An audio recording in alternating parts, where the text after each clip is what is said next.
بسم اللہ الرحمن الرحیم نحمده ونصلی ونسلم علی رسوله الکریم اما بعد فاعوذ باللہ من الشیطان الرجیم بسم اللہ الرحمن الرحیم ان الذین آمنوا وعملوا الصالحات اولئک هم خیر البریہ صدق اللہ مولانا العظیم۔ نبی اکرم صلی اللہ تعالی علیہ وسلم کے رفقا کو اور آپ علیہ الصلوۃ والسلام کے صحابہ کو، ساتھیوں کو اللہ تبارک تعالی نے قرآن مجید میں خیر البریہ، کائنات کی سب سے بہترین جماعت کہا، یعنی کائنات کی سب سے بہترین جماعت، سب سے بہترین طبقہ اگر کسی نے دیکھنا ہو تو وہ محمد رسول اللہ صلی اللہ تعالی علیہ وسلم کے ساتھی صحابہ کرام رضی اللہ عنہم اجمعین ہیں۔ انہی میں سے ایک صحابی حضرت خبیب بن عدی رضی اللہ تعالی عنہ کا واقعہ، اور پھر اس واقعے کی روشنی میں ایک اور دوسرے شخص سعید بن عامر رضی اللہ تعالی عنہ کا واقعہ ہے۔ حضرت خبیب بن عدی رضی اللہ تعالی عنہ کو مشرکین نے اسلام کے جرم پر گرفتار کیا اور یہ اعلان کیا کہ آج حرم مکہ سے باہر تنعیم کے موقع پر وہاں خبیب کو پھانسی پر لٹکایا جائے گا اور لوگ تماشا دیکھنے کے لیے وہاں جمع ہو جائیں۔ چنانچہ سارے کے سارے مشرکین، رؤساء، سرداران جمع ہو گئے، اور ابو سفیان بن حرب انہوں نے بھی دعوت دی لوگوں کو، صفوان بن امیہ، ابو جہل، ان سب لوگوں نے بے شمار اپنے اپنے متعلقین کو دعوت دی کہ فلاں جگہ تنعیم پر آج جمع ہو جاؤ، اور خبیب بن عدی کو آج سولی پر لٹکایا جائے گا۔ جرم کیا ہے؟ اسلام کا قبول کرنا ان کا جرم ہے۔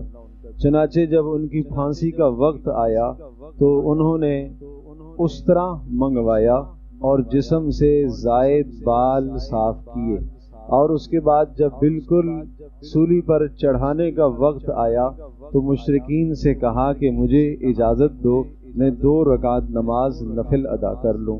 انہوں نے نفل کی اجازت دے دی، بہت مختصر سے 2 نفل ادا کیے، لیکن ان 2 نوافل میں جو کیفیت بنی ہوئی تھی اور اللہ سے جو تعلق قائم تھا، اللہ کرے زندگی میں ہمیں ایک نماز ایسی نصیب ہو جائے۔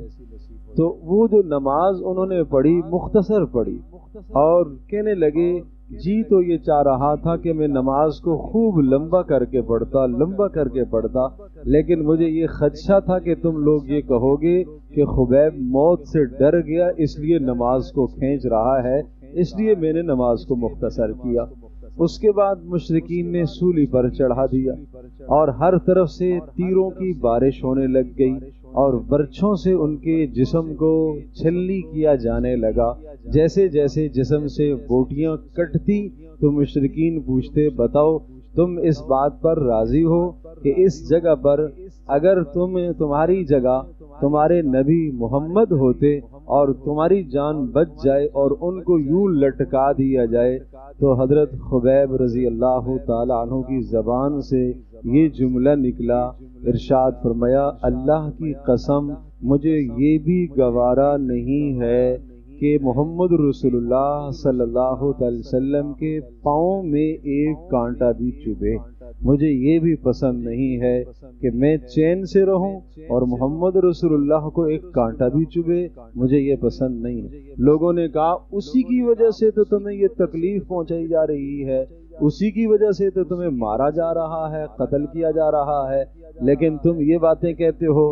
بہرحال اپنے اسی جذبے پر اڑے ہوئے تھے اور سب لوگ یہ منظر دیکھ رہے ہیں، یہ تماشا دیکھ رہے ہیں، تو منظر سارے کے سارے دیکھ رہے ہیں، اور ان تماشا دیکھنے والوں میں ایک شخص سعید عامر بھی تھے، وہ بھی یہ منظر دیکھ رہے تھے۔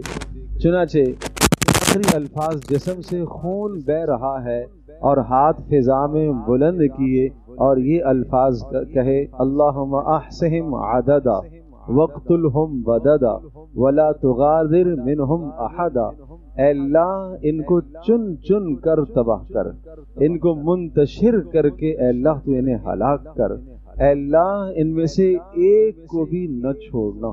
یہ کہنا تھا کہ تیروں کی اور برچھوں کی اور نیزوں کی بچھاڑیں اور زیادہ ہو گئیں، اور اسی اثناء میں انہوں نے اپنی جان کو اللہ کے سپرد کر دیا، شہادت ہو گئی۔ لیکن وہ سعید بن عامر وہ یہ سارا منظر دیکھتے رہے۔ جب وہ منظر انہوں نے یہ دیکھا اور جسم سے لہو لہان اور خون بہتا ہوا جب یہ منظر دیکھا تو ان کے دل اور دماغ پر ایسا گہرا اثر ہوا کہ سعید وہاں سے واپس آئے، سو نہ سکیں، چین نہ آئے کسی کروٹ میں، ڈر رہے ہیں کہ کسی وقت اللہ کا عذاب نہ آ جائے، کسی وقت اللہ کا عذاب نہ آ جائے۔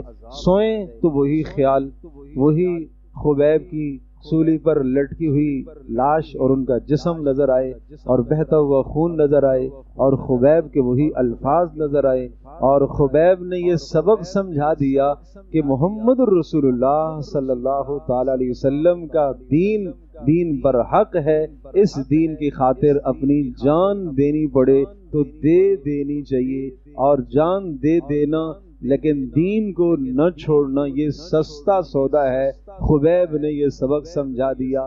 عقیدہ اور نظریہ اللہ کی ذات عالی پر عقیدہ وہ عمل ہے، وہ بنیاد ہے کہ جس کے لیے انسان جان قربان کر دیا کرتا ہے، جس کے لیے انسان اپنے جسم کو چھلی کرا دیا کرتا ہے، لہو لہان کر دیا کرتا ہے، لیکن اسلام اور دین نہ چھوڑے، محمد رسول اللہ صلی اللہ علیہ وسلم کا دامن نہ چھوڑے۔ یہ سارے کے سارے سبق سعید بن عامر کے ذہن میں گھوم رہے اور بالآخر مشرکین کے جھمگٹے میں آ کر آواز لگائی کہ تمہارا مذہب تمہیں مبارک ہو، اور میں لعنت بھیجتا ہوں تمہارے مذہب پر اور یہ بتوں کی پوجا پر، لہٰذا میں محمد رسول اللہ صلی اللہ علیہ وسلم کا کلمہ پڑھتا ہوں۔ یہ کہا اور اشہد ان لا الہ الا اللہ و اشہد ان محمدن عبدہ و رسولہ کلمہ پڑھا، اور سب مشرکین کے سامنے اس کا اظہار کیا، اور پھر ہجرت کر کے مدینہ طیبہ تشریف لے گئے۔ مدینہ طیبہ تشریف لے گئے، پیارے پیغمبر صلی اللہ تعالی علیہ وسلم کے پاس پہنچے، آپ کی رفاقت میں وقت گزرا، طویل وقت آپ کے ساتھ گزرا۔ پھر رسول اللہ صلی اللہ تعالی علیہ وسلم کے پردہ فرما جانے کے بعد سیدنا ابوبکر صدیق رضی اللہ تعالی عنہ کے مشیر خاص رہے، پھر حضرت عمر رضی اللہ تعالی عنہ کے مشیر خاص رہے۔ حضرت عمر رضی اللہ تعالی عنہ جب دور اقتدار پر آئے، خلافت پر آئے، تو حضرت عمر کو بلا کے نصیحتیں کی، سعید بن عامر نے نصیحتیں کی رضی اللہ تعالی عنہ کا، عمر امیر المومنین عدل و انصاف کرتے رہنا، جس طرح سے تم اپنے خاندان والوں کو، اپنے رشتہ داروں کو، اپنے عزیزوں کو چاہتے ہو، اسی طرح سے ساری کی ساری رعایا تیرے لیے تیرے عزیزوں جیسی ہے۔ جو رویہ آپ کا اپنے اقربا کے ساتھ ہو، وہی رویہ آپ کا آپ کی رعایا کے ساتھ بھی ہونا چاہیے۔ عمر، اللہ کے معاملے میں کسی ملامت کرنے والے کی کبھی بھی پرواہ نہ کرنا، کوئی کچھ کہتا رہے، تم نے حق کو نافذ کرنا ہے۔ عمر، دور کا شخص آپ کے حق سے، انصاف سے محروم نہ ہو، قریب کا آدمی بھی محروم نہ ہو، دور کا بھی محروم نہ ہو۔ اتنی بڑی ساری نصیحتیں حضرت عمر رضی اللہ تعالیٰ عنہ کو کی، تو حضرت عمر رضی اللہ تعالیٰ عنہ نے کہا، سعید ایک بات سنو، تجھے میں حمص کا گورنر مقرر کرتا ہوں، شام کا ایک علاقہ حمص تھا، وہاں کا تمہیں گورنر بناتا ہوں۔ سعید نے کہا، اللہ کے واسطے امیر المومنین مجھے اس آزمائش میں نہ ڈالیے، میں اس کا اہل نہیں ہوں۔ حضرت عمر رضی اللہ تعالی عنہ نے ناراضگی کا اظہار فرمایا، کہا اگر آپ جیسے لوگ اس چیز کو قبول نہیں کریں گے تو نااہل لوگ آئیں گے، میں کس کو آگے لے آؤں گا؟ خیر، حضرت عمر رضی اللہ تعالیٰ عنہ کی جب ناراضگی دیکھی تو قبول کر لیا اس بات کو، ٹھیک ہے، حمص چلے گئے، حمص کے گورنر مقرر کر دیے گئے۔ ایک مرتبہ حمص کے کچھ لوگ آئے مدینہ منورہ میں۔ حضرت عمر رضی اللہ تعالیٰ عنہ کا مزاج مبارک یہ ہوتا تھا کہ لوگوں کے سے اپنے گورنر کے حال احوال پوچھتے رہتے تھے۔ تو ان سے پوچھا کہ بھائی حمص میں تمہارا گورنر کون ہے؟ کہا سعید بن عامر ہے۔ حال احوال پوچھے، کیسا پا رہے ہو؟ اچھا پا رہے ہیں۔ کچھ شکایات بھی انہوں نے کی ہیں۔ پھر کہا کہ اچھا تم ایسا کرو کہ حمص کے جو غرباء ہیں ان غرباء کی فہرست مجھے دے دو، میں ان کے نام پر بیت المال سے وظیفہ جاری کرتا ہوں۔ تو جو حمص کے غرباء کی فہرست ان لوگوں نے بنائی اس میں پہلا نام سعید بن عامر کا تھا۔ کہا یہ کون ہے؟ کہا یہ سعید۔ کہا یہ تو تمہارے گورنر ہیں۔ کہا ہاں ہمارے گورنر تو ہیں لیکن ہم میں سب سے زیادہ غریب سعید بن عامر ہے رضی اللہ تعالی عنہ۔ حضرت عمر رضی اللہ تعالی عنہ نے ایک تھیلی بھجوائی جس میں 1000 درہم تھے اور کہا کہ یہ جا کے سعید کو میری طرف سے، ان لوگوں کو کہا کہ یہ سعید کو میری طرف سے دینا اور کہنا کہ عمر بن خطاب نے آپ کے لیے بطور تحفے کے بھیجی ہے اور اسے استعمال کرو۔ چنانچہ وہ لوگ گھر میں پہنچے، انہوں نے سلام کیا، امیر المومنین کی جانب سے سلام پہنچایا اور وہ تحفے میں وہ تھیلی پیسوں کی درہم کی تھیلی دی۔ کہا یہ کیا ہے؟ کہا یہ امیر المومنین نے 1000 درہم آپ کے نام بھیجا ہے۔ اتنی زور سے اور افسوس سے کہا انا للہ و انا الیہ راجعون۔ اندر سے بیوی نے سنا تو اس نے کہا کیا ہوا؟ امیر المومنین کا انتقال ہو گیا؟ یعنی مدینہ سے لوگ آئے ہیں تو کوئی خبر لے کے آئے ہیں، شاید امیر المومنین عمر بن خطاب کا انتقال ہو گیا۔ کہا نہیں نہیں نہیں، اس سے بڑی مصیبت آئی ہے۔ کہا اس سے بڑی مصیبت کیا آئی گئی؟ امیر المومنین کا انتقال نہیں ہوا۔ کہا نہیں نہیں، ہمارے گھر میں دنیا داخل ہو گئی ہے ہماری آخرت کو برباد کرنے کے لیے، یہ بڑی مصیبت ہے۔ یہ پیسہ آ گیا ہے ہمارے گھر میں، پیسہ آ گیا ہے ہمارے گھر میں، مال آ گیا ہے، دنیا داخل ہوئی ہے ہماری عاقبت کو برباد کرنے کے لیے۔ اسی وقت وہ تھیلی ساری کی ساری صدقہ کی اور اس میں سے ایک پائی بھی اپنے استعمال میں نہیں لے کر آئے۔ یہ رسول اللہ صلی اللہ علیہ وسلم کی تربیت کا نتیجہ تھا، یہ محمد رسول اللہ صلی اللہ علیہ وسلم کی تربیت کا نتیجہ تھا۔ پھر ایک دن وہ بھی آیا کہ حضرت عمر رضی اللہ تعالی عنہ شام میں سرکاری دورے پر تشریف لے گئے اور پھر شام میں جب گئے تو حمص کے علاقہ میں پہنچے، لوگوں سے پھر پوچھا کہ سعید کا کیا حال ہے؟ سعید کا اچھا حال ہے۔ اچھا تم بتاؤ سعید کی کوئی شکایت ہے؟ تو سعید کی شکایت آئی۔ کہاں سعید کی ایک شکایت تو یہ ہے، ایک شکایت تو سعید کی یہ ہے کہ یہ دن کو نکلتے ہیں، رات کو تو بالکل نہیں بات سنتے، رات کو نہیں آتے۔ اچھا اور کیا شکایت ہے؟ کہا دوسری شکایت یہ ہے کہ یہ صبح بڑی دیر سے باہر آتے ہیں، خوب جب سورج چڑھ جاتا ہے پھر یہ آتے ہیں۔ کہا اچھا ٹھیک ہے۔ تیسری کیا شکایت ہے؟ کہا تیسری شکایت یہ ہے کہ یہ ہفتے میں ایک دن بالکل باہر آتے ہی نہیں ہیں۔ کہا اور کیا شکایت ہے؟ کہا چوتھی شکایت یہ کہ کبھی کبھی یہ بیٹھے بیٹھے بے ہوش ہو جاتے ہیں۔ حضرت عمر رضی اللہ تعالی عنہ نے بلایا، سعید بن عامر کو بلایا، کہا سعید میں آپ کے لیے آپ کے حوالے سے بڑا اچھا گمان رکھتا ہوں، اللہ کرے میرا گمان غلط نہ ہو۔ یہ آپ کی رعایا ہے اور ان کی یہ شکایات ہیں، ان شکایات کے آپ جواب دیں، ان کا ازالہ کیجیے۔ امیر المومنین عمر بن خطاب رضی اللہ تعالی عنہ قربان جاؤں، عدل ہی کیا عدل تھا، انصاف کا کیا انصاف تھا۔ جب بھی کوئی شکایت آتی، جب تک اس کا ازالہ نہ کریں، اس کی تحقیق نہ کریں، تفتیش نہ کریں، انہیں چین نہیں آتا تھا۔ لیکن کبھی ایسا نہیں ہے کہ ایک طرفہ بات سن کر فیصلہ فرما دیں، کبھی یوں نہیں کرتے تھے بلکہ تفتیش فرماتے تھے۔ متعلقہ آدمی سے شکایت پوچھتے تھے کہ لوگوں نے یہ شکایت کی ہے، آپ کے پاس کیا جواب ہے، معقول جواب اس کا دو۔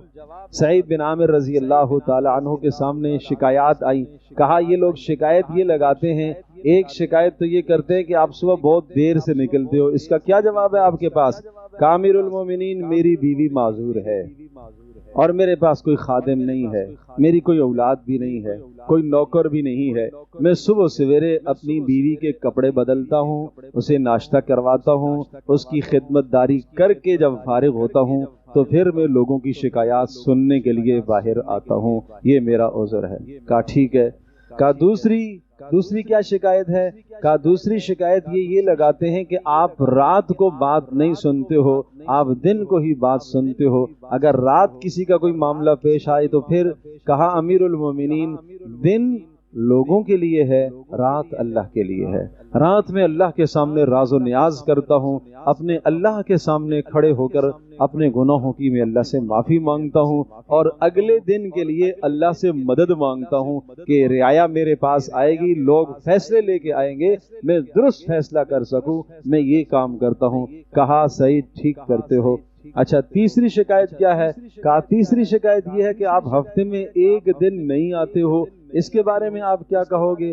امیر المومنین میرے پاس جوڑا صرف ایک ہی ہے، ہفتے میں ایک دن اس جوڑے کو دھوتا ہوں اور سردیوں کا موسم ہے آج کل اور وہ جوڑا خشک ہوتے ہوتے شام ہو جاتی ہے، موٹے کپڑے ہیں اور جب جوڑا خشک ہوتا ہے تو شام ہو چکی ہوتی ہے، وہ دن میرا ناغہ ہو جاتا ہے، میں رعایا کی بات نہیں سن پاتا، میرے پاس ایک ہی جوڑا ہوتا ہے، ایک ہی کپڑا ہے۔ کہا ٹھیک ہے۔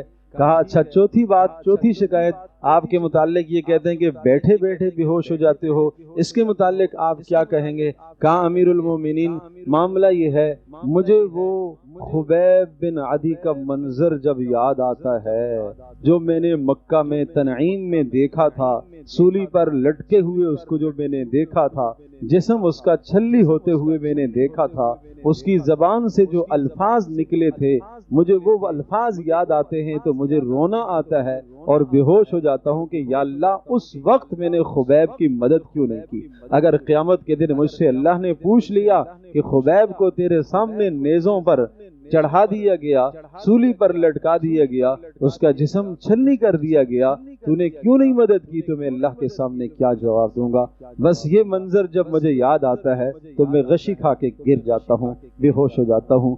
چاروں شکایات سنی، چاروں شکایات کے جوابات حضرت عمر رضی اللہ تعالی نے سنے، ارشاد فرمایا سعید مجھے بہت خوشی ہے اور مجھے اطمینان ہے، مجھے یہی آپ سے امید تھی کہ آپ کے بارے میں جو میرا گمان تھا وہ گمان غلط نہیں ہوگا، یہ کوئی شکایات نہیں ہیں۔ پھر اپنے پاس سے 1000 درہم پھر سعید بن عامر رضی اللہ تعالی عنہ کو امیر المومنین نے دے دیے، سعید یہ لے لو اور اپنی ضرورت میں اس کو استعمال کر لو۔ بیوی نے کہا ایک خادم لے لیں، ایک نوکرانی اور ملازمہ لے لیں جو گھر میں میری خدمت گزاری کرے اور آپ کے لیے بھی سہولت پیدا ہو سکے، گھر کے کام کاج بھی ہمارے لیے سہولت ہو سکے۔ تو کہا دیکھو اس سے زیادہ بہتر کام میں نہ کر لوں، اس پیسے کی ضرورت آج ایک تو یہ ہے کہ ہم خادم لے لیں، ہم گھر میں ملازم رکھ لیں، ہم گھر کی ضرورت پوری کریں، اور ایک صورت یہ ہے یہ پیسے میں اللہ کے پاس جمع کروا دوں اور جب اس سے زیادہ میری اور تیری ضرورت ہو اس وقت اللہ ہماری مدد کرے۔ بیوی نے کہا وہ کیا صورت ہوگی؟ کہا ان پیسوں کو ہم اللہ کے نام پر صدقہ کریں گے، اللہ کے نام پر صدقہ کریں گے اور اس کا بدلہ اللہ سے ہم آخرت میں حاصل کریں گے، اس آخرت میں قیامت میں اس دنیا سے ہم زیادہ محتاج ہوں گے۔ میرے عزیز دوستو اور بزرگوں، ان کے عمل سے یہ بات سمجھ میں آئی کہ دنیا فانی ہے، دنیا فانی ہے، یہاں کی تکلیف بھی عارضی ہے، یہاں کی راحت بھی عارضی ہے، مشقت بھی عارضی ہے، پریشانی بھی عارضی ہے، لیکن آخرت کی پریشانی بھی دائمی ہے، آخرت کی راحت بھی دائمی ہے۔ لہٰذا ہمیں بھی کیا کرنا چاہیے؟ آخرت کی راحت کو ہمیں مقدم رکھنا چاہیے، دنیا کی راحت کو ہمیں پیچھے کر دینا چاہیے۔ یہ ان لوگوں کی زندگی سے ہمیں سبق حاصل ہوتا ہے۔ تو حضرت خبیب رضی اللہ تعالی عنہ کی زندگی سے بھی سبق حاصل ہوا اور حضرت سعید بن عامر رضی اللہ تعالی عنہ کی زندگی سے بھی سبق حاصل ہوا۔ انہی لوگوں کو اللہ نے کہا رضی اللہ عنہم ورضوا عنہ، اللہ ان سے راضی ہوا، یہ اللہ سے راضی ہے، اللہ ان سے راضی ہوا، یہ اللہ سے راضی ہے۔ اچھا یا اللہ تو ان سے راضی ہو گیا، شاید انہوں نے محمد رسول اللہ صلی اللہ علیہ وسلم کا دامن تھاما، آپ کی زیارت کی، آپ کی صحبت میں بیٹھے، اس لیے اتنے بلند فضائل ہیں، کیا ہمیں ان میں سے کچھ حصہ مل سکتا ہے؟ اللہ نے فرمایا ذالک لمن خشی ربہ، ہاں یہ فضیلت اس کو بھی حاصل ہوگی جو اللہ تبارک تعالیٰ سے بغیر اللہ کو دیکھے اللہ سے ڈرتا رہا، گناہوں سے بچتا رہا، اللہ کی فرما برداری کرتا رہا، محمد رسول اللہ صلی اللہ علیہ وسلم کی سیرت اور سنت پر چلتا رہا اور صحابہ کرام کے نقش قدم پر چلتا رہا، اللہ اس کو بھی یہ اجر عطا فرمائے گا۔ ذالک لمن خشی ربہ، یہ اعلان سب کے لیے کر دیا، یہ سب کے لیے ہے، ہر اس شخص کے لیے جو اللہ کا خوف رکھتا ہو۔ اپنے دلوں میں اللہ کا ڈر پیدا کرو، ایسی نمازیں لے آؤ جیسے خبیب کی نماز تھی، ایسی نمازیں لے آؤ جیسے خبیب بن عدی کی 2 رکعتیں تھیں تو مختصر، لیکن ان 2 رکعتوں نے دوسروں کی زندگیوں کو بدل دیا۔ ان 2 رکعتوں نے جو پیغام چھوڑا، ان سے سعید بن عامر جیسے شخص کی زندگی بدل گئی، جو قریش کے سرداروں میں سے تھے۔ زندگی بدلنے کا سبب اور ذریعہ خبیب کی نماز بنی ہے، خبیب کا قتل بنا ہے، خبیب کا سولی پر لٹک جانا اور خبیب کے جسم کا چھلنی ہو جانا، یہ سعید بن عامر کے ایمان کا ذریعہ بنا ہے۔ ہم بھی اپنی زندگی اس طرح سے گزاریں کہ دوسروں کے لیے سبق ہو۔ اللہ پاک مجھے بھی، آپ کو، ہم سب کو عمل کی توفیق عطا فرمائے۔